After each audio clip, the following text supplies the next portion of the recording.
Court में जो फैसला आया हुआ उससे हम लोग उत्साहित होकर एक धर्म यात्रा निकालने का प्रयास कर रहे हैं।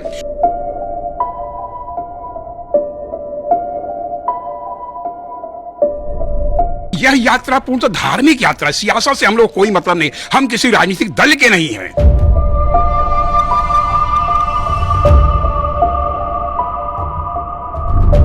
मुस्लिम समाज बाकायदे पूरा केवल वक्फ बोर्ड पर आधारित था। वक्फ बोर्ड की संपत्ति नहीं है, इसलिए आने वाला 12 तारीख का फैसला हिंदू पक्ष में होगा।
बारह सितंबर की तारीख काशी के लिए बेहद महत्वपूर्ण है।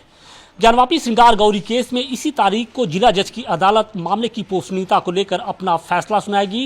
इन सब के बीच में हिंदू पक्ष ने अभी से अपनी तैयारियां शुरू कर दी हैं और हिंदू पक्ष अब बाकायदे धार्मिक यात्रा निकालने जा रहा है। इस यात्रा का क्या मकसद है, इसके संयोजक और हिंदू पक्ष के प्रमुख पक्षकार सोहनलाल आर्या जी हमारे साथ हैं। अभी फैसला आया नहीं है, लेकिन आप लोग धर्म यात्रा निकालने की बात करें, इसका मकसद क्या है और किस तरीके की ये यात्रा है? दरअसल यह यात्रा हिंदू समाज को जागृत बनाए रखने के लिए, उनको सजीव करने के लिए, और तो और जो हमारा ध्वंस आराध्य स्थल है और सुप्रीम कोर्ट में जो फैसला आया हुआ उससे हम लोग उत्साहित होकर एक धर्म यात्रा निकालने का प्रयास कर रहे हैं। 12 तारीख को जो फैसला आएगा उसके बाद हम लोग जो बैठक किए हैं उसके बाद एक जो है धर्म यात्रा काशी की धरती पर निकलेगी। ये यात्रा कहाँ से शुरू होगी, कहाँ तक जाएगी, इसमें कौन कौन से लोग शामिल होंगे? और क्योंकि चूंकि ये यात्रा ऐसे वक्त में निकालने जा रही है जब फैसला आएगा तो निश्चित तौर पे बेहद संवेदनशील जो इलाके हैं वहाँ से ये यात्रा होकर गुजरेगी, तो ऐसे में आप लोग की ओर से किस तरीके की एहतियात बरती जा रही है? हम लोग की यात्रा पूर्णतः शांतिपूर्वक रहेगी और माननीय प्रशासन से अनुमति लेने के बाद लहुरावीर से शुरू होकर के वहां पर शुरुआत जो है चंद्रशेखर आजाद की प्रतिमा को माल्यार्पण करके होने के बाद वहां से मैदागिन 4 नंबर गेट पर चलेगी। उसमें पहले जो है कम 100-200 जो है दोपहिया वाहन चलेंगे। उसके बाद 50 डमरू दल के सदस्य रहेंगे।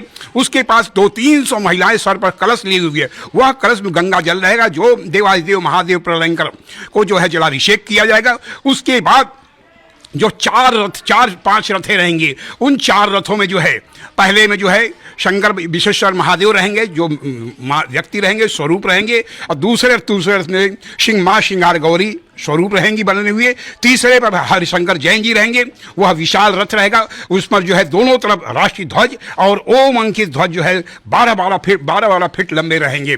उसके बाद चौथे पर जो है विष्णु शंकर जैन जी, जिनको भारत सरकार जो है अपना जो है प्रशासकीय अधिवक्ता नियुक्त किया है, वह चौथे रथ पर रहेंगे। इसके बाद जो 5वां रथ रहेगा वह जो उस पर के वो जो है ओम नमः शिवाय का जाप कुल होता चलेगा। उसके बाद सारे ट्रस्ट के लोग और काशी की जनता उनके पीछे पीछे हर हर महादेव के नारे लगाते चलते चलेंगे। 12 तारीख की जो दिन है वो बहुत महत्वपूर्ण है, खासतौर से काशी के लिहाज से, ज्ञानवापी जो केस चल रहा उस लिहाज से भी।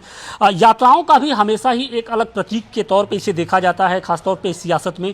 तो ये यात्रा आप शुरू करने जा रहे हैं तो कहीं इसे सियासत से तो नहीं जोड़ के देखा जाए? नहीं, यह यात्रा पूर्णतः धार्मिक यात्रा है। सियासत से हम लोग कोई मतलब नहीं, हम किसी राजनीतिक दल के नहीं हैं और न किसी संगठन के। हम लोग पूर्णतः बाबा को समर्पित हैं। हम 1935 साल से बाबा के उद्धार के लिए लगे हुए हैं और हमारा लक्ष्य बाबा के उद्धार के लिए समर्पित हैं और हमारा किसी राजनीतिक दल से कोई संबंध नहीं है। इस यात्रा के लिए परमिशन की बात हो गई है, जिला प्रशासन ने परमिशन दी है, क्योंकि ये यात्रा ऐसे रास्तों से होकर गुजरेगी जो मुस्लिम बहुल इलाका भी है। ऐसे में हमने देखा था कि कोर्ट कमिश्नर की कार्रवाई के दौरान बहुत सारे मुस्लिम समाज के जो लोग थे वो सड़कों पर आ गए थे। तो एक टकराव की स्थिति पैदा ना हो, इसके लिए आप लोग क्या कर रहे हैं? हाँ, हम लोग 12 तारीख के शाम को बैठक करके एक पत्रक बनाएंगे, जिसे माननीय जो है पुलिस प्रशासन को हम लोग अनुमति लेने की मांग करेंगे। उनको अनुमति निवेदन किया जाएगा, आप अनुमति दें। यदि पुलिस प्रशासन अनुमति नहीं देता इस क्षेत्र के लिए, तो संक्षेप में एक दूसरी यात्रा हम लोग सोचे वैकल्पिक कि चितरंजन पार से लेकर गोदौलिया, गोदौलिया से लेकर गेट नंबर 4, जो कि पूर्णतः हिंदू बहुल इलाका है और बहुत संक्षेप है, ये वही यात्रा जो सारे के सारे व्यवस्था हैं वो इस पर लागू किए जाएंगे। 12 तारीख को फैसला आने वाला है, क्या उम्मीद कर रहे हैं? आप लोग लंबी लड़ाई लड़ रहे थे, उसका एक निर्णायक जो पल है वो अब आ रहा है। हाँ, 12 तारीख को हम पूर्णतः आश्वस्त हैं, और क्योंकि धर्म स्थल विधेयक और 1992 एक्ट जो है वहाँ यह ज्ञानवापी और मथुरा में भी लागू नहीं होता। हम दोनों के वादियों और पैरोकार हैं। और तो और यह मुस्लिम समाज बाकायदे पूरा केवल वक्फ बोर्ड पर आधारित था, वक्फ बोर्ड की संपत्ति नहीं है। इसलिए आने वाला 12 तारीख का फैसला हिंदू पक्ष में होगा, मंदिर समर्थकों के पक्ष में होगा। और तो और हम उत्साहित हैं, हिंदू समाज के लोग उत्साहित हैं।